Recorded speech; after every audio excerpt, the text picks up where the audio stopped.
because I occasionally play dwarves. Okay, Yeah, I occasionally play dwarves. you are literally a dwarf on the screen right now. I So am indeed. I am. if a dwarf. anyone has knowledge about dwarves, it should IRL and on the screen, I am a dwarf. Yeah. Right. And you okay. are digging a hole, diggy hole.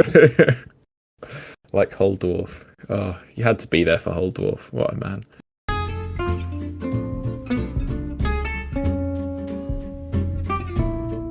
Good morning and welcome to the Hobby Breakfast Show, kicking off your morning with Wargaming Chat. Do we still say that? This is the latest in our Before You Buy series. Today we're going to be looking at Thorin's company. Joining me today is the Mayor. Hello, tasty dwarfs today. And Honoured. Hi guys, it's me, Honoured. Yes, so today we're going to be looking at Thorin's company. Now, I've never been lucky enough to play these. I do have a few of the models, but I've not painted them. Mayor, on the other hand, is a experienced Thorin's company player and will be offering his knowledge throughout today's episode. Hang on, what models do you have? I actually own the plastic Thorin's company because it's cheaper. Oh, really? It's cheaper to get Balin, Thorin, and Dwalin that way than it is to get their fine crap versions. And you're using those in Thralls. Oh yes, that makes sense. Yeah, so young versions. See, I'm not an idiot. Smart, and then you get a load of free dwarves and a free army. You do exactly. It's like printing money, basically. I've money that you'll never use. I've beaten the system. You lose, GW. Fucking hell, they really take the piss out of us, don't they? They really do. Because even when you win, you actually lose. It's beautiful.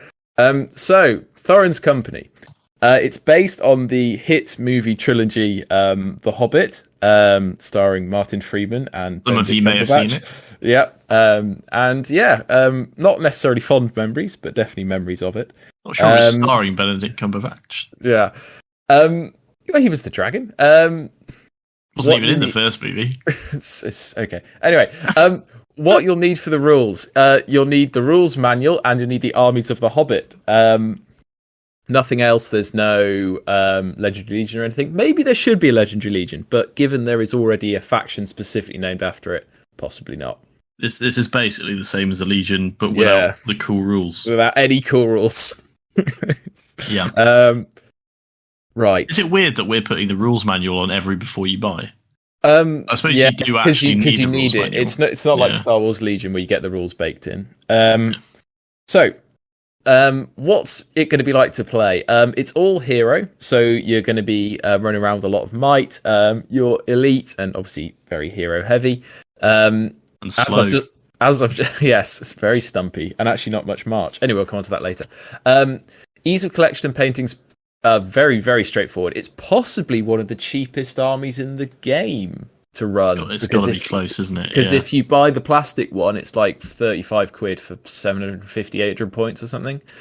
If you want to win, take that, GW. If you want to win, it's going to be pretty tricky. I'm not going to lie, because it's a challenging list to run. You might even lose to some fucking wargs. Wargs, yeah. Although wargs is obviously the next meta list, to hitting your tables real soon. It doesn't have the benefit of other hero lists where you can put them on horses, like you only get ponies, and you don't really want to be running ponies. They're all 5-inch move. I'm looking now. I can't actually see any march, or did that get FAQ'd? I think they all get march. That's FAQ'd. Okay, that makes sense. I think every single one of them has march. Okay, that at least solves that particular problem. If it has a point sweet spot, I guess we're saying low to mid. You don't want to be running this at very high points because I think you're going to get completely outnumbered. It's weird because like some scenarios you'll just win. And then, every other scenario, you're pretty much going to auto lose. And the scale of you losing pretty much just scales with the points. Like, if you've got, 10 guys, your opponent probably has 100. And if you've got, well, maybe that's an exaggeration, but you know what I mean. At 350 points, you've got basically 4 or 5 guys, which isn't awful. Like my Rohan list I'm running at 350 has 7 guys, and it would probably lose to this, to be honest. Like, whoa, I don't know about that. And Well, they're all on horses. You've but got no these horses guys, here. you get fight 6 everywhere, whereas Rohan's all fight 5. This is true. Dwalin and Thorin fight 6 Yeah. with an elf blade Gloin. against a charging Thorin. Like, I'd probably, and Gloin. And my 350 has all 3 of those. I'm starting to think maybe I should take that to the bloody 350. Yeah. No, they're too slow. They're too slow. Yeah, too slow. Um, Although you could give Gandalf a horse, maybe. I mean, don't do that. Maybe, I don't know. That doesn't feel great. just highlights him as a target, really. Yeah. Okay, so that's the overview. Now, army bonus and shit. It should be cooler than it is, and maybe that's a hot take, but I think it should be cooler than it is.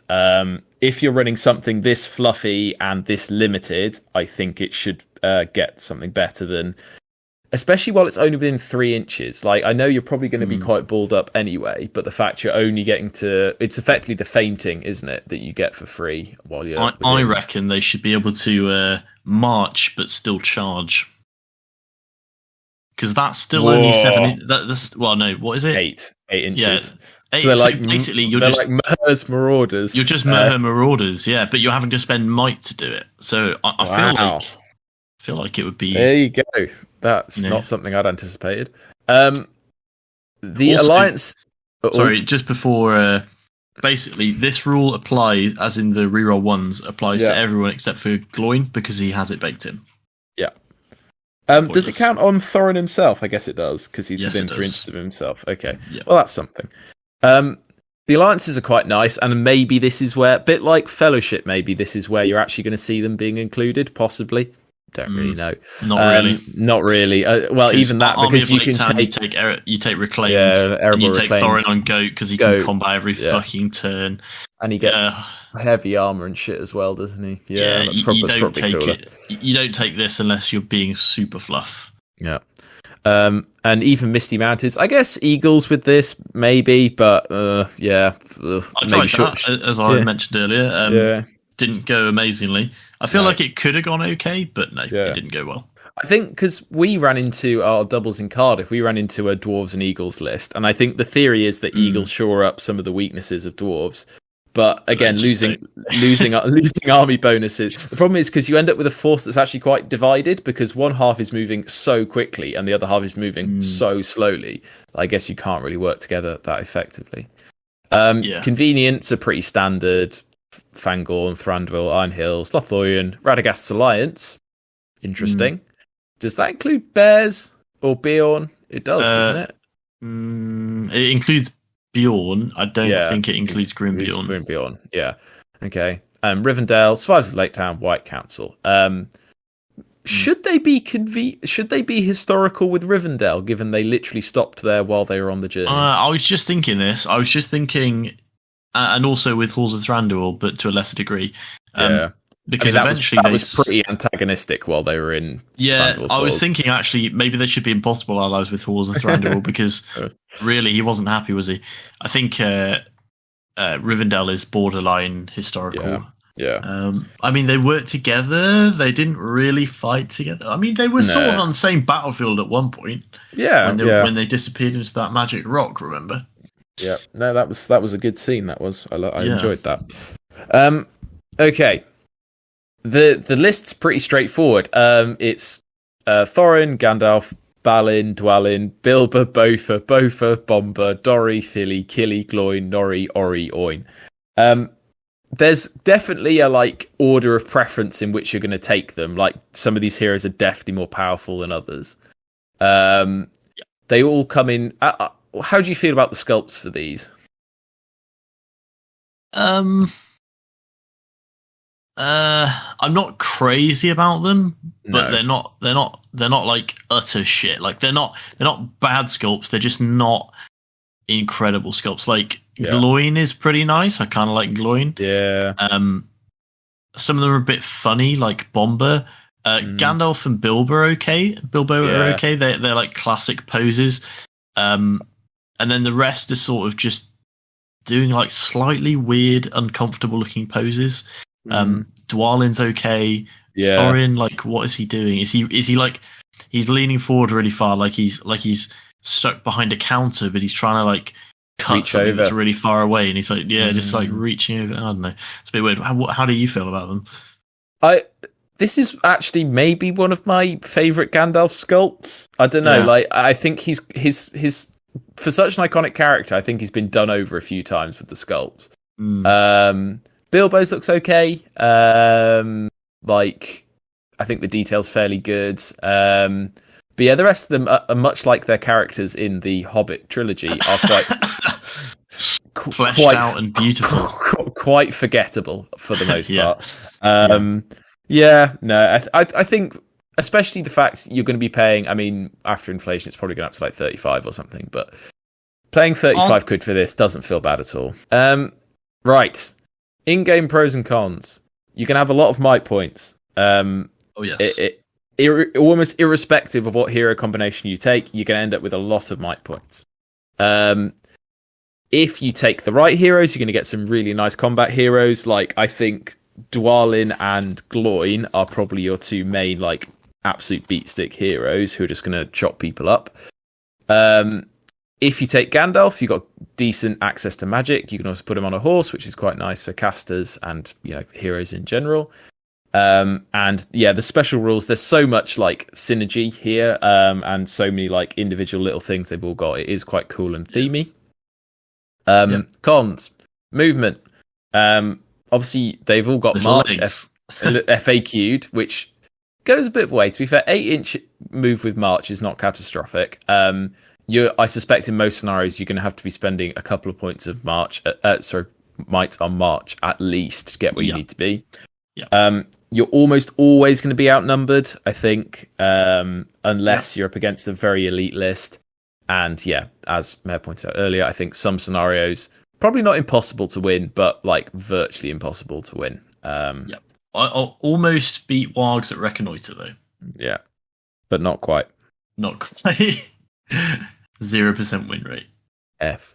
Yeah. And I don't know. I think bookkeeping is the last one. Oh, yes, that's true. Yes, you'll need to be prepared with your pen and some kind of spreadsheet to keep track of it all. Oh, here it is. Thorin's company army bonus. All models gain March. Yeah, nice. Definitely in there. So there you go. No, stop commenting. Stop typing that we're wrong. We're right. Bilbo Baggins, is he the best ring bearer? I think he is. Is he top of the list? No, Sauron is, but I think I can't remember how the list works. I'd have to check the main rulebook. But in terms of value for points and the fact he isn't affected by the Sauron's will section. Yes, true. He is real strong because he's cheaper than Frodo, and he actually, I mean, he gets strike, which is pretty nice, and. Yeah, he doesn't yet have the mithril coat, which I think, does he pick up further down the line, or is that just when he he's has in defense? He does have defense. Yeah. Actually, but yeah, I'm surprised you can't give him a mithril coat because he does get it, but right at the end, maybe he's in. No, he's not in Erebor Reclaimed, is he? Maybe I think he's Survivors of Lake Town. No, I've made that up. No, I'm right. Yeah, he's in Survivors of Lake Town. Bilbo, Master Burglar. He gets the one ring. He swaps sides, doesn't he? Yeah. He gets one ring, mithril coat, and sting for 90 points. And like, I think for what you need a ring bearer like that to do, obviously, he's maybe not as strong outright as Isildur, who I think's like one of the, like, if you want a good combat hero, Isildur with the ring is really difficult to deal with, but. If you're going to be comboing other heroes with him, I think he's got everything you need. And he's not that expensive. Like, you can get him full kitted here for 65 points, which is a bargain for, a ring bearer who can really shut down some big heroes. Yeah. He's definitely really useful if you're taking Thorin's company, especially as you have several fight 6 dudes. Yeah. You can combo and you're always anything on. Yeah. And for objectives as well, it's quite useful just sneaking around, sitting on an objective to prevent your opponent getting onto it, and throw stones. Always need those stones. But he's resistant to magic, 2 wounds, 3 fate, defense. It's pretty nice. As ring bearers go, he's pretty good.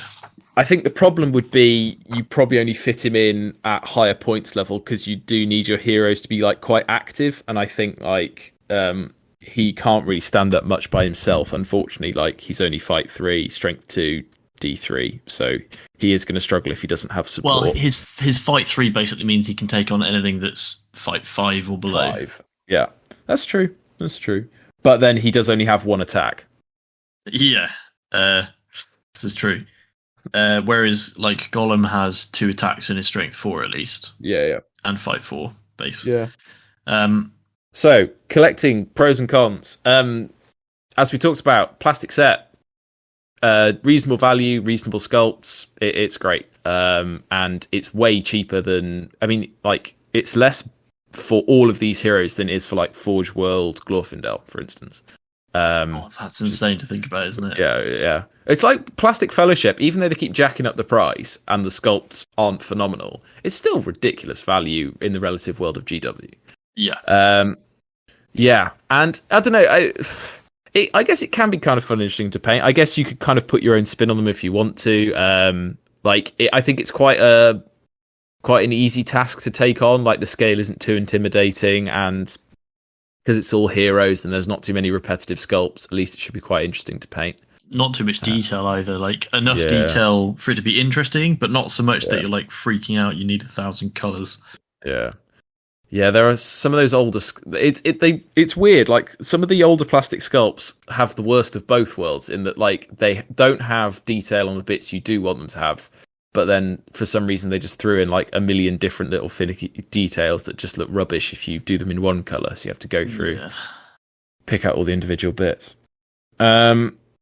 The cons, they never made fucking pony sculpts. Yeah. Why? I mean, you got barrels. Isn't that good enough for you, OT? It's so proxy barrel models. It's fine. It's so. I mean, it's obviously it's not unforgivable. Like, it's fine, but like, these guys are probably the most iconic part of the Hobbit films, and they couldn't be bothered to do, like, people might want to take them on ponies. Now, maybe it's they never thought people would bother, but like, don't they have a policy of not allowing you to take models that don't exist? Yeah. So what are you supposed to do? I mean, like, there's no way of converting it either, really. Yeah. People do, like, mounted Gilglad conversions, which is fine. It seems to be allowed. Model. Yeah. But like, this is too much. Like, do pony models exist? I guess they do if you bought Merry and Pippin. But then you'd have to buy fucking 14 of them. Yeah, that's true. I was about to say the lists are kind of self-explanatory. Maybe that's not fair, because I think actually there are a few different options for stuff you could take. And it might even be that we change these lists I've got on screen now, because I think you would be tempted to move some stuff around. But yeah, what would you take at 350? Well, if I was playing in a tournament at 350, which I have done, I would take Thorin with Orcrist and Oaken Shields. Yep. Philly, Killy, Balin, and Dwalin. Cool. Or Thorin with Dwalin and Gloin. Mm-hmm. And then anyone who's 50 points, basically Philly or Killy. A selection of slightly less good dwarf. Yeah, so basically I'd probably swap Philly and Balin for Gloin. Yeah. Because, I mean, you're going to be outnumbered anyway. What's one less model? And you get a lot more hitting power. Yeah. Fight 6 and throwing axes is really good. Yeah, fight 6 pretty much everywhere. Yeah.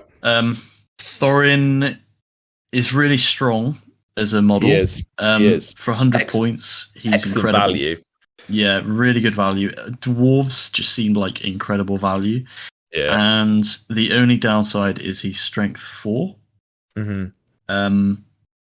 I think Dwalin is strength 5, and he's two-handed, so that's a big boon for him. And Gloin is obviously strength 4 as well. He gets the mass. Does he? No, he doesn't. He doesn't get. He mass rerolls ones to wound in combat. He Yeah. doesn't have anything else, but he does have 3 attacks. Yeah. Which is more than most other dwarves. Mm-hmm. You can pick up, like, Nori has a two-handed mace. Who's the one who weirdly has? Oh, it's Dory, isn't it? Dory has 3 attacks for no reason whatsoever. He's actually like pretty good. Yeah, I mean, and 5/5, 3 attack model. Like that's basically Lurtz. Yeah. Which is depressing now I think about it. Some of them have like obviously weird special rules, but I think at low points you're just going to want to take something that hits hard, that's reliable. You're not going to want to be too finicky with, combinations of stuff. Like just take what's good, and this is what's good. Yeah. As I'm sure everyone watching this has watched our 100 subscriber special. Basically Dwarves just fucking wreck. Dwarves just wreck. Yeah, if you can get them into combat, like it is. I played Onod recently. Obviously this is slightly skewed by the lists he was playing, but I went against Shire, and then I went against a sort of crappy Isengard list he threw together last minute. And like it's unbelievable with dwarves. Like, even when you're losing like quite a few combats, it's so hard for anything to actually wound you, and especially when you go like above D7. Like as soon as people need like 6x4s, and then archery tends to become like 6x5s or 6x6s. Like it just makes it so hard for people to get through to you, and it does just mean that your heroes stick around so much longer, because on that turn that you do whiff and you don't have the might points to win it, like you're probably actually going to be okay for that one turn. You might take a wound or two, but you're going to be okay. Yeah, I mean Thorin becomes defense 8, I think. Yeah, doesn't he? Yeah. And you're always taking that, I feel like, because especially as it comes with a bonus, like in that turn where maybe you do have to shield because you're a bit worried about dying, like you can make that single strike back as well at strength 4. Yes, and having an elven made weapon as well is just really, really nice. Yeah.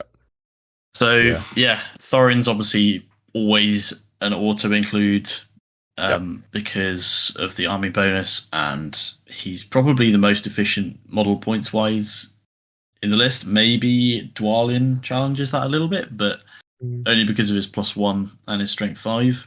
Yeah. But in terms of survivability and overall just goodness, Thorin just takes the cake, and he's 3/3/3/3 as well. Yeah. Which is really important. Yeah. Especially for a leader, deny your opponent those leader victory points. Sorry, go on. Let's do Killian Philly. Should we? I was just about to talk about. Yeah. I think they're slightly underwhelming in this form. I think they're very underwhelming. Yeah. I think their special rule is. Yeah. It's like a more niche version of who's the bloke with me of Grinner. Yeah. Like it's like. Yeah. Like, I don't understand in which scenario. It must be so specific way that's actually correct. Like, I'm trying to think what it would be. Maybe if you were against a hero and you'd used all your might and the other one wanted to strike or something, but...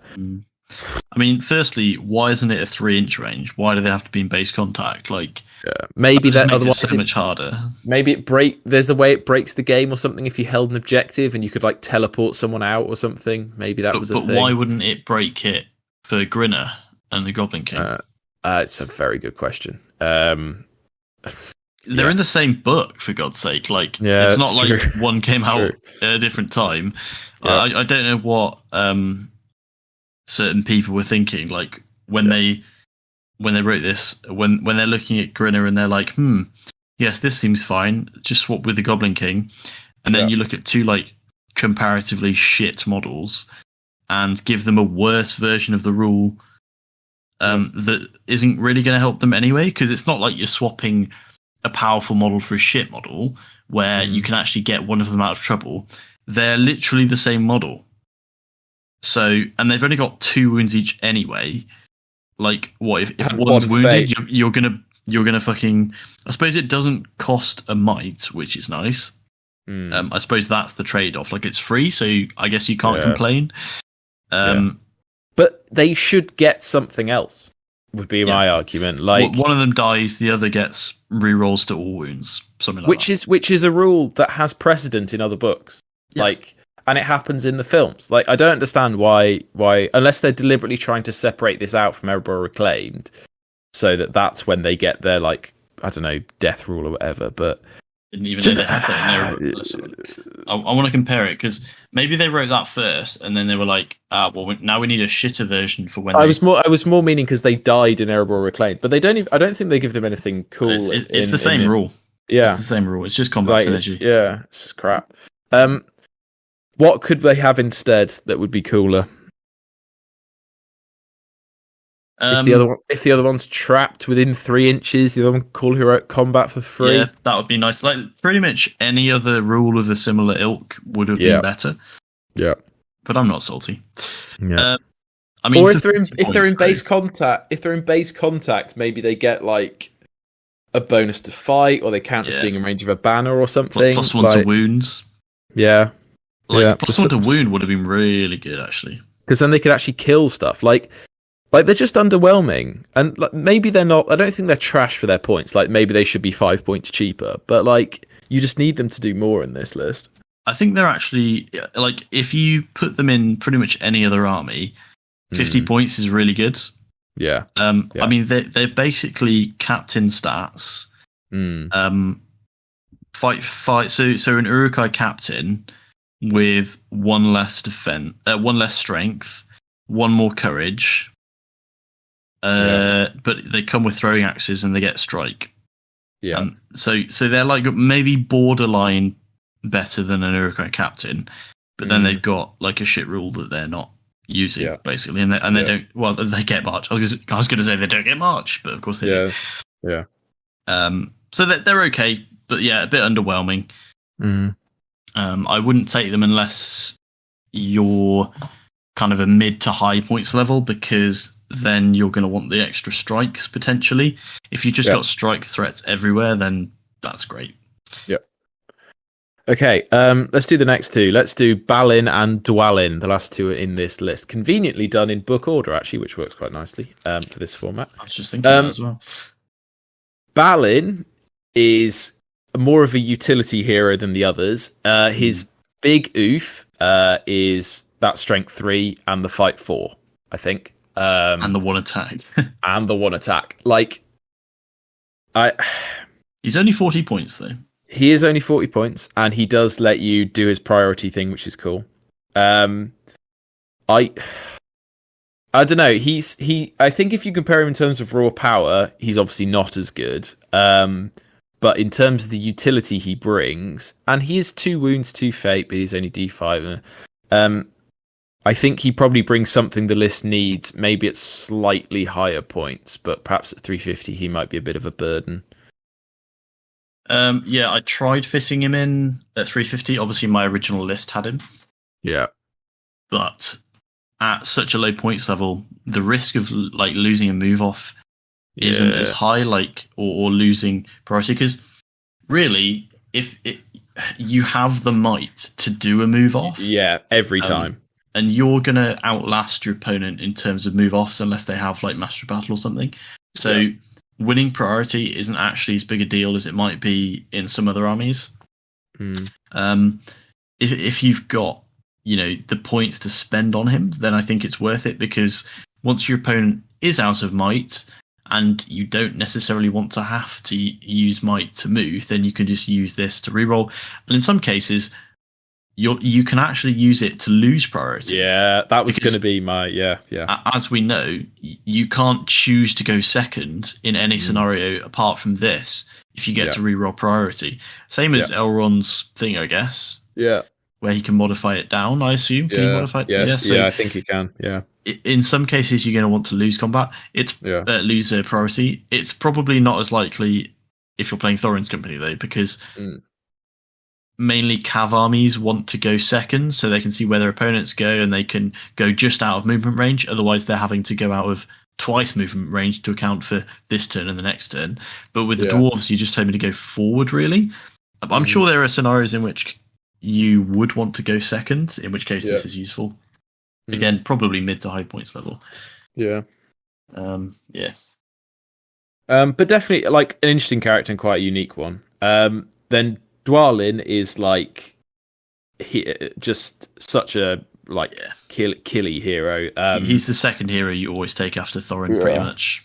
I mean, it may be oversimplification, but he's effectively like kind of strength 7, I guess you can kind of think about it. But like strength 5 with +1 to wound means that like virtually everything is 4s and a lot of stuff is going to be 3s. Which is that's pretty good. And then Fearless is really nice as well. Yeah, when you compare him to Thorin, like comparable to strength 4, like in order for Thorin to be wounding something on 4s, it has to be D4. For Dwalin to be wounding something on 4s, it can go up to like D7. And like that's quite a big difference, isn't it? Yeah. And fight 6. D6 is the sweet spot as well. Like if it was D5, I'd be worried. 3 attacks. Yeah. He does lose out on the Might Will Fate, obviously, but like I think for that extra killing power and the fact he's also very, very rarely going to be your leader, and you can kind of afford for him to die. He shouldn't ever be your leader in this list. That would be concerning. But he does have more Might Will Fate than anyone else apart from Thorin, Bilbo, and Gandalf. So he's got more staying power than most, and he's just so killy. Yeah. And that strike, like I guess a lot, even against like a big hero, I'm just thinking like if you strike up against like a big D7 hero like your Aragorn and your Imrahil or something, like actually he could probably go pretty close to them for killing power. Because he'd be wounding Aragorn on 4s, and Aragorn would obviously be wounding him on 4s, which is pretty nuts. Right. Now, this is where you probably start to... Oh, yeah, this is the ones that are super forgettable and really hard to tell apart. Because they were going to be like 2 dwarves in the films originally, weren't they? Yeah. Like, all 6 of them, or whatever. Bifur. He's the one with an axe in his head. Yeah, he's a good egg. And actually, I think in hindsight, Bofur is actually quite nice. For this points level, having played this list, but we'll come on to that in a minute. So Bifur, he's got a boar spear. You're never going to use it as a spear, but it's also a 2-handed axe, which is nice. Obviously, he receives the -1, but when you've got loads of guys, you're probably not worried too much about that. What you want to do is use his embedded axe blade special rule. Yep, because that's really cool. Not really sure why. But yeah, the embedded axe. So essentially, if he wins a fight, he can headbutt his enemy in the skull instead of striking normally. He may make a single strike against his opponents. If he successfully wounds his opponents, bear in mind that I think that means it can be saved by fate. Then the axe has been removed from his skull. Once it's been removed, he can call a heroic move every turn without reducing his might store.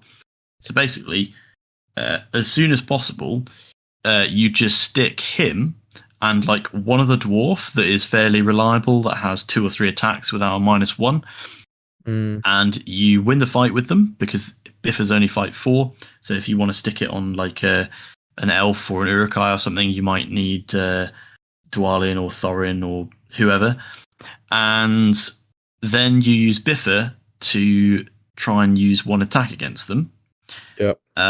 And hopefully kill them, assuming that they're like a low defense model. Or obviously you'll be using your 2-handedness here. So strength 4 2-handed it should be wounding pretty much most things on 5s, if not 4s, up to defense 6. So that's not too bad, and you can might it because you might as well. If it's an infantry model, and got him. Then if you spend the might, then you're going to be getting a free move every turn anyway. So a lot of people take him as a priority as well, which is fair enough. Free moves is always good. Yeah. I mean, he's just a bit weird, isn't he? He's also a 3+ shoot, which is, I guess, linked to the throw stones. I'm not quite sure how that works thematically. Does he like throw a stone once in the movies and then? Yeah, I see, or in the books, maybe. I don't know. I have no idea about this. I don't. I feel like most of these guys aren't mentioned in the books past like their first meeting. Yeah. I mean, to be honest, they weren't really included in the films past their first meeting. That's true. Right. Let's just go through them in book order, because otherwise it's going to get too confusing. The next one is Bofa. And he, again, is just a bit wacky. He has heroic resolve, and he's just super resistant to magic. Yeah, so the steadfast rule, which is the resistant to magic rule, the reason I didn't include him in my original 550 point list is because, what enemy is going to target him with magic when he basically dismisses it on a 2+ for free? Yeah. So I was like, well, no one's going to bother transfixing him or anything, so that rule is completely pointless. But actually, I was wrong. Because, as I found out in one of my games, when your opponent tries to do an AoE, you can use this on it. So, Wrath of Brunnen or whatever, that all just goes away. And also, he is the perfect dwarf to be calling a heroic move or a heroic march.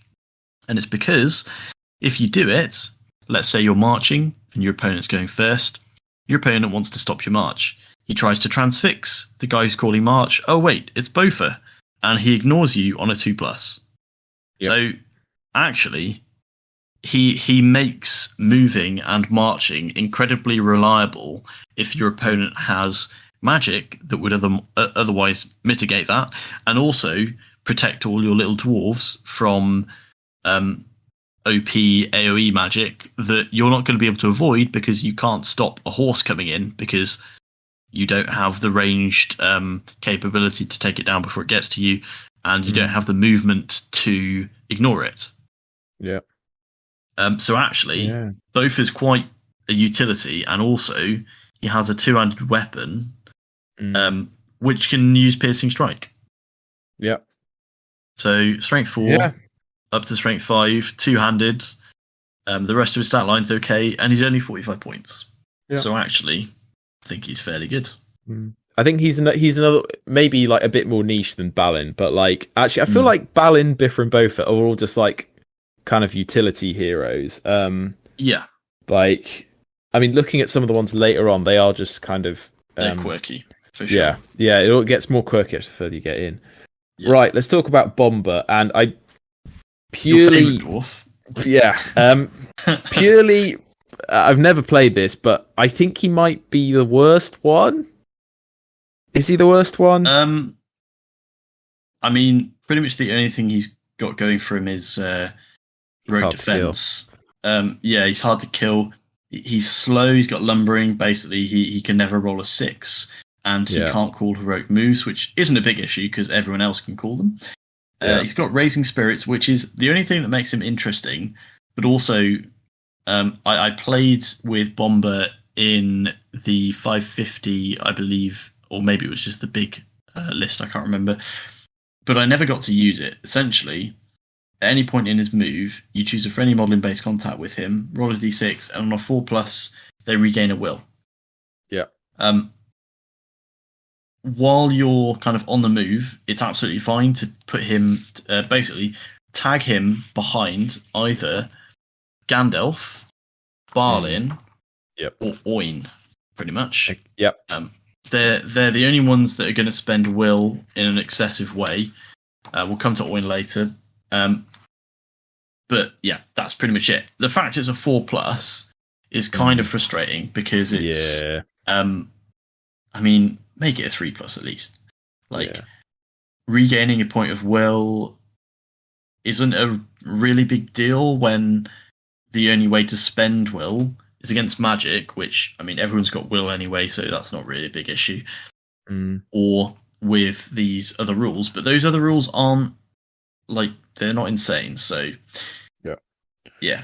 I mean, I think it's interesting that these, like, buffing effects, I think since the gambling problem, GW have been a bit wary of them, because, Bill the Pony on a 5+, because we... That's bad, me and Olim took him to that admittedly it was quite a themey list. But we took him to that doubles, and like I think we got the recovery thing off once, like all weekend in like 6 or 7 games, and it's hard to pull off, like because it's any point in his move phase, which is nice. At least it's not the end of the beginning, but it does just make it like, especially when you're low movement and stuff, like it feels a bit weak, and you're going to regain maybe like 2 or 3 will points over a battle, which is just a bit underwhelming.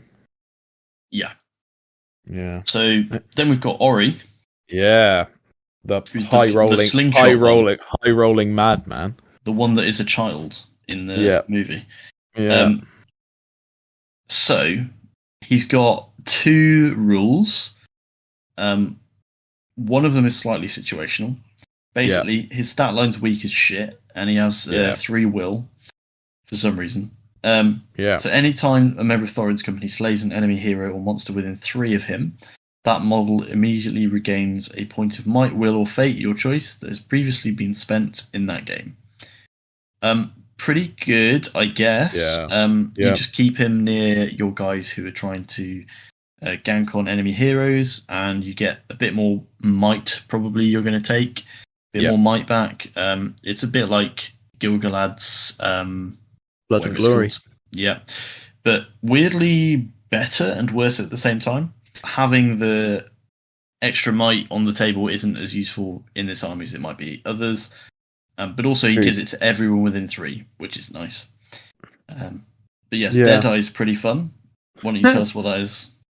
Well, I mean, it's not bullshit because it's like not that powerful. But it does just mean like 1/6 of the time you're just gonna like auto wound. And like it's pretty funny when it happens. Yeah, and it does. It's definitely not OP. Like, but it does just seem very swingy. And like, if you've got a high defense, low wound model, like for instance a Nazgul, I could imagine that like just this slingshot auto wounding is pretty brutal. And I think like it's okay to have stuff like that in this list because it's built around the theme and it's built around like, I think I don't think it's like awful on a competitive standpoint. I think it's definitely the lower end of it being competitive, but it's fine to occasionally have those games where you do high roll a bit, because it does at least give you a pretty good fighting chance if stuff like that happens. Let's do Nori and Dori, who are again quite forgettable in terms of their models and their names, but and Nori is literally just, as far as I can tell, just a burly dwarf who's fight 5, strength 4, and D5 with strike. With strike, and that makes it pretty good, to be honest. Yeah. And then Dori's got the exact same profile, but one more attack. Yeah. And a really weird special rule. Yeah. Like, it's your fucking weird rule. Yeah. So it is actually. It is ahead of my own time. Except mine was 6 inches and it went both ways. Yeah. It was much more. Bilbo can spend Dori's might, will, or fate if he's within 3. Yeah. Which, I mean, how much is Bilbo gonna need that? Like, Bilbo's not exactly a killing monster. Like, actually, I'd probably rather have it the other way around, so that I can fuel Dori's actual 3 attacks at strength 4. Yeah. I guess it might be useful for Bilbo giving him defense if he got caught out, but if he's got the ring on, I feel like that's pretty niche, and I think you'll be fine. So yeah, I think that's weird. But I mean, Dori is just a combat dwarf. I think is absolutely fine. Like that extra attack is going to give you so much more consistency. And I think it's probably preferable over Burley. In this game, I don't know. I mean, you'd lose out on strike, I guess. Yeah, who's better out of Nori and Dori? I'd take Nori personally. Yeah, because strike and Burley, I guess. Yeah, you already fight 5, so 2 attacks isn't too bad. Yeah. Yeah, I don't know. They're very similar. Mm. Then you've got Yeah, Oin. Oin. Who is just quite a specific banner. Seems to be his second rule. Yeah, he's like a really shit banner. Yeah, but I kind of like that because he's got 4 will, so I guess you're going to be doing that most turns. And you could be feeding him will with the fat one. Yeah, I mean the downside is clear. It's fight for 1 attack. He's courage 6 though, which is nice. And only the Mon might. Like resolve, I don't think that's super relevant here. Like I don't know how useful that's going to be. It was just a flavor heroic action. Yeah, and then healing herbs sounds really good until you start to think about, and I think you've said this before, until you start to think about the models you're going to be healing. Yeah. And there are only ever going to be 2 models in this army that are 3 wounds. Everything else is 2 wounds. Is it just Gandalf and Thorin, isn't it? And so actually a 4, a 5, and a 6 are effectively identical rolls most of the time. Yeah. And problem is for your D5 models, if you are in the situation where you're taking 1 wound, it's really quite likely that you're going to take the 2nd wound as well. That's where your fate comes in. Yeah. But yeah, the most annoying thing about this rule is that he has to do it instead of moving. And that means effectively, because it's in the move phase and it's instead of moving, I think that means he basically has to activate his turn, not move, and use it, which means whoever he's healing also can't move from the spot that Oin's in unless he was there at the end of the previous turn, which means you have to have guessed who's actually going to take a wound, or somehow back to model away onto Oin before they took a wound. Then they took a wound, and then you move. But in the game that I used him in, my opponent was basically kiting me the entire game with fucking Salt and Lothlorien. So, and I was taking wounds from arrows, but I couldn't do anything about it because I had to keep marching forward to try and chase him down. And so Oin was doing literally nothing. I think this should have been similar to Bomber, where it's just at some point during his move he can base contact. Yeah, it's still because a 4+. Like, it's not good, is it? No. Like if that was an auto pass, maybe, because then you can actually like really commit to it. But if it's 50% of the time you sacrifice your move to return 1 wound, maybe. Yeah. I think I'd rather just have another combat dwarf. Yes. Which is why you probably only take him when you're maxing out, or if you've got Thorin and Gandalf. And then I think we've mentioned Gloin, but we'll go over him. Like just super solid stat line. Not the killiest guy in the world, but a really good like 3rd combat hero. Fight 6 is nice. D7 is actually a big deal in this list because he's the only other model apart from Thorin who is up at D7, which is nice. Got strike, which is always good, and free fainting. Free fainting, yeah. So it's the same as the army bonus rule, but if Thorin's not there or he's dead, then Gloin still gets it. Yeah. Which is fine. And throwing axes. And having played quite a bit of Thralls recently, throwing axes are both really annoying for your opponent to have to like think about and deal with. Like there have genuinely been situations where like I've played against you or Onod, and you've just been like, right, I'm going to move so you don't get any of those throwing axes. Because like, if you're getting like large numbers of them off every turn, it's really annoying to deal with, and like can definitely help you if you're trying to pull off some nice heroic moves, heroic combats or something. Killing an orc or a goblin on the way in is really nice. Yeah, and you're probably going to be using a lot of moves as Thorin's company to get into good positions, or if you've got Biffa and they're just free anyway, or you happen to have won priority because you've got Balin, so you're probably going to be using it more often than not. Okay, and then the 2 non-dwarves, we'll come on to at the end. Now, I notice in your 750 you haven't found room for Gandalf. Yes, so Bilbo and Gandalf. Oh, I have got Bilbo in this list. So yeah, this isn't. Yeah, these aren't the lists that I ended up taking because I ended up just maxing out the dwarves at the 750 points level, and it's only because I hadn't had them painted. If I had the choice, I definitely would have taken Bilbo. I personally wouldn't recommend using Gandalf to beginners or even some intermediate players. I haven't used a lot of magic. I'd consider myself quite an experienced player, but I haven't used magic very often. And it's only because it presents a lot of possibilities, which is both a boon and a detriment, because it's a lot easier to make the wrong decision. But actually, if you use it well, then it can change the game. There's some interesting spells like Collapse Rocks, which I'm not sure I've actually seen before. In fact, I'm not even sure I've really looked his magical powers properly, but I mean, Blinding Light's great because you're not exactly going to be out shooting anyone.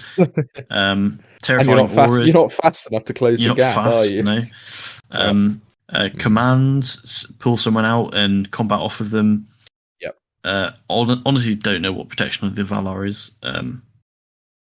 I think I'm going to check. I think it's something to do with wounds, but I'm going to have to check. Okay, and then you've got Strength and Will, which I assume is giving someone will back, but I mean, it's weird because I suppose you could do that on Balin if you really wanted to reroll more priority rolls. You could give it to Oin if you wanted to reroll more in combat. But really, I think you're probably going to be using offensive spells. It'll be interesting to see what Collapse Rocks is like because it's on a 5+ and it's only 6 inches, whereas Sorcerer's Blast is a 5+ and 12 inches, which says to me that Collapse Rocks should be better because it's a shorter range. I think Collapse Rocks is more of an AoE. I think it happens in like a radius. I can't find my rule book. I'm really worried I may actually have left it on Odd's house. No. 20 minutes later. Blessing of the Valar, I was close. Protection of the Valar is Fate. So that could be quite good actually. Yeah. Is it D3 or something? If you channel it, it's D3. If you don't, it's just 1. Okay. I mean, it's basically the same as Oin healing a wound because he heals it on a 4+, and giving someone a fate back basically means they save a wound on a 4+. So it's okay. Yeah. Collapse Rocks is quite underwhelming. It targets one enemy model in range. They must be castle models in a ruin, stone, rock pile, whatever. It suffers 1 strength 5 hit.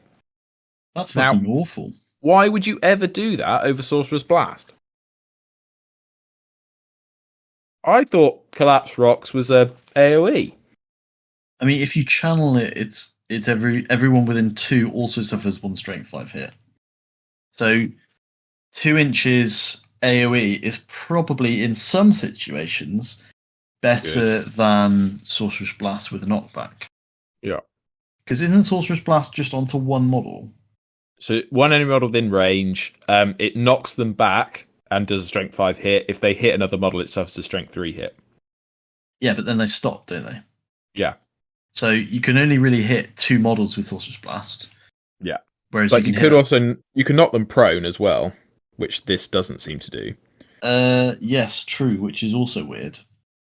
So he's got a weird situational spell, which is fine, I guess. Still on a 5+, which isn't great.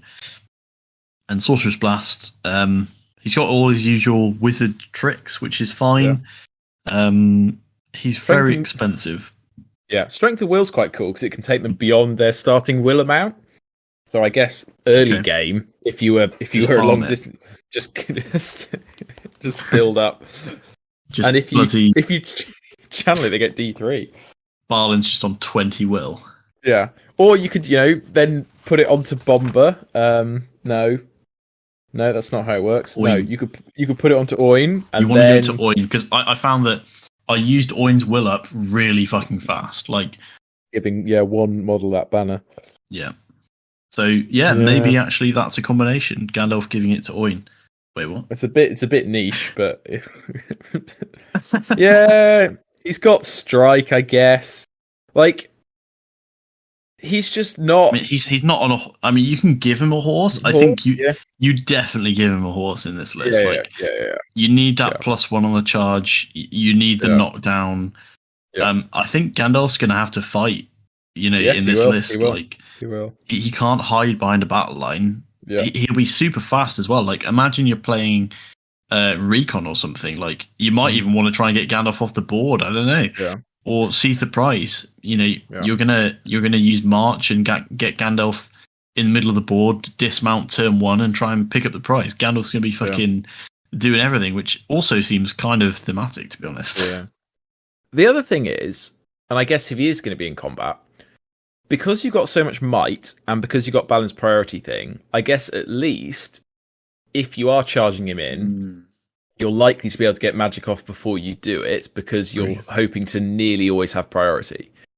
So maybe it isn't quite as niche as it is in some other lists, because I think like a lot of the problem with casters is even like quite combaty casters like the Witch King is when they're starting to get tied up in combat, you basically lose half of what makes them good, which is their spells. Whereas at least for him, you're going to be getting them off before you charge into combat, hopefully.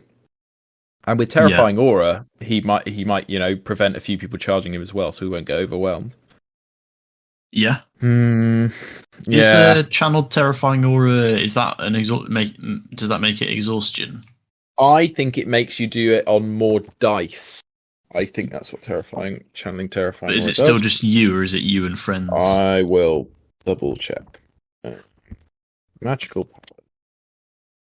Terrifying Aura.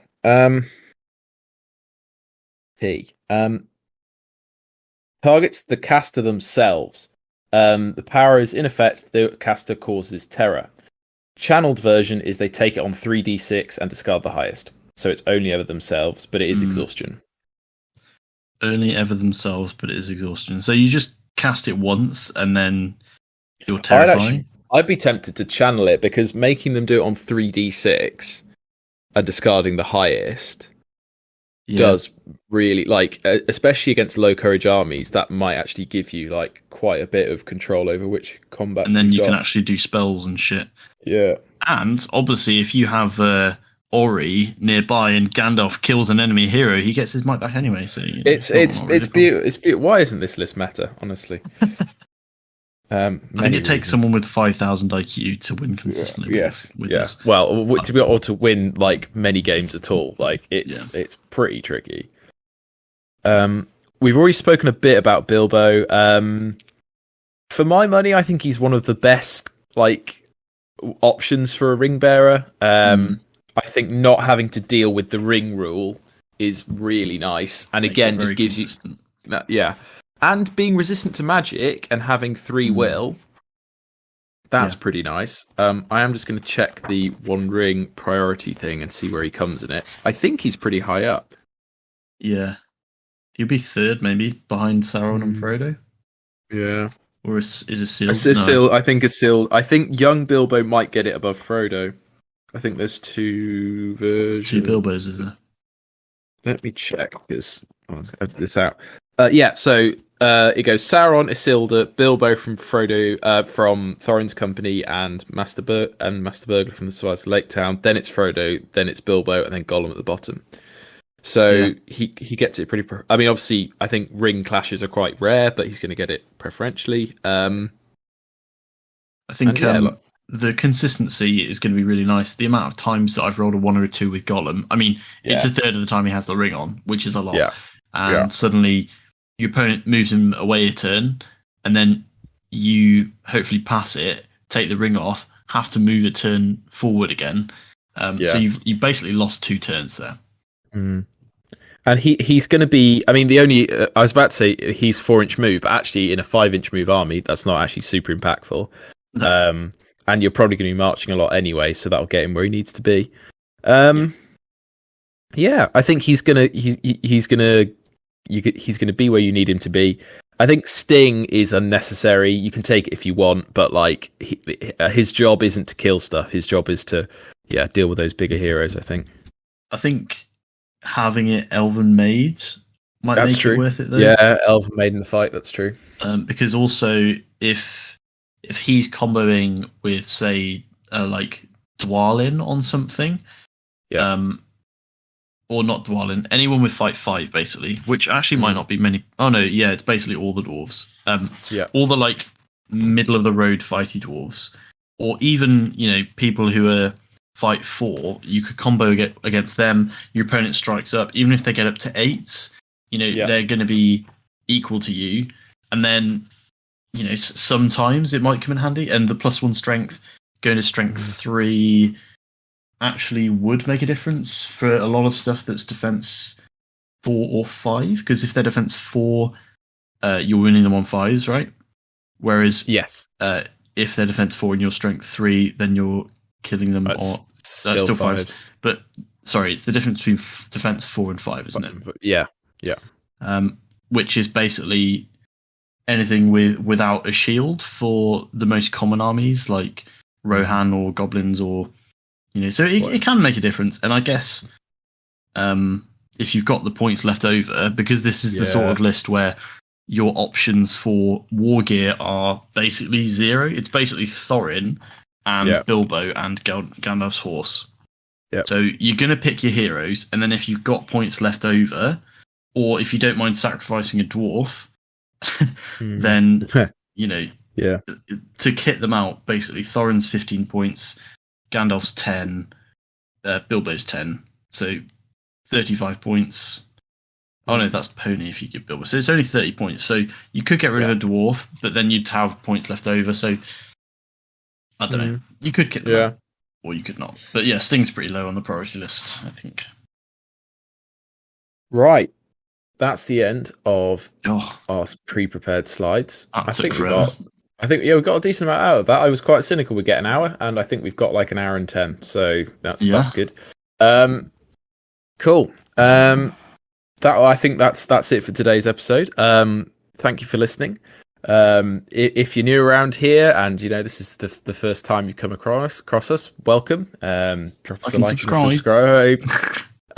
And stay tuned for whatever the fuck the next episode from this series goes up. It's pretty irregular, I'm not going to lie, but we will do it eventually. Probably Isengard, calling it now. Yeah. I mean, Isengard is now only about 2 months late, so we'll get done eventually. In much the same way as we'll probably finish Burrows and Badgers at some point. Yeah. Cool. Right, that'll do for today. Then I think it's goodbye from Mare. Goodbye, everyone. Have a fantastical weekend and watch all of the Hobbit trilogy. Oof. Oh, would you look at that? Onod's just joined us. Hi, guys. Remember to like and subscribe. Thanks, Onod. Staying on brand as ever. And it's goodbye from me. Goodbye, everybody.